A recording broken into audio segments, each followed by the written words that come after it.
Is it possible that it's your perspective on the problem and not the problem itself? Maybe the problem that you're suggesting is your genetics. Maybe it's your belief about what you're capable of and what your genetics say that is the problem. Maybe when you feel like I gain a lot of weight really quickly, you find that as the problem. But the truth is, if you're gaining fat easily, you're very likely to gain muscle easily as well. And on the opposite side, like if you lose muscle quickly, that means you're likely to lose fat as well quickly. So there's an upside to both instances. You're just not looking at it. It's the perspective on the problem and not the problem itself. Maybe the problem is that you don't have enough time. Or maybe it's that you're looking at the problem of time in the incorrect manner. You're making it the problem. Maybe it's not amount of time that you want to put towards it. Maybe it's not the time to do what you want to do. Maybe play a full hockey game. But is it enough to do something for 20 minutes? Maybe it's possible that your perspective on the time problem is the problem and not the problem itself.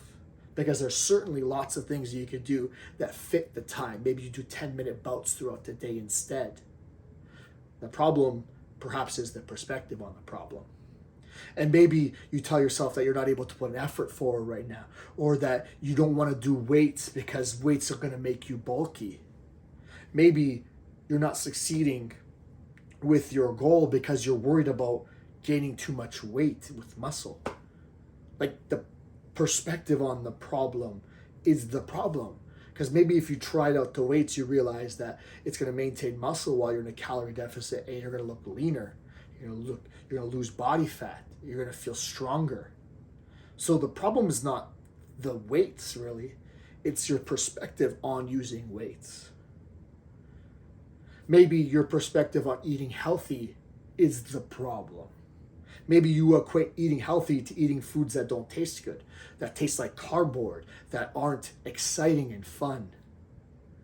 But there's lots of ways that you can find more exciting recipes that might be considered healthy, more ways to enjoy vegetables in your diet. Maybe it's possible that it's your perspective on the problem and not the problem itself.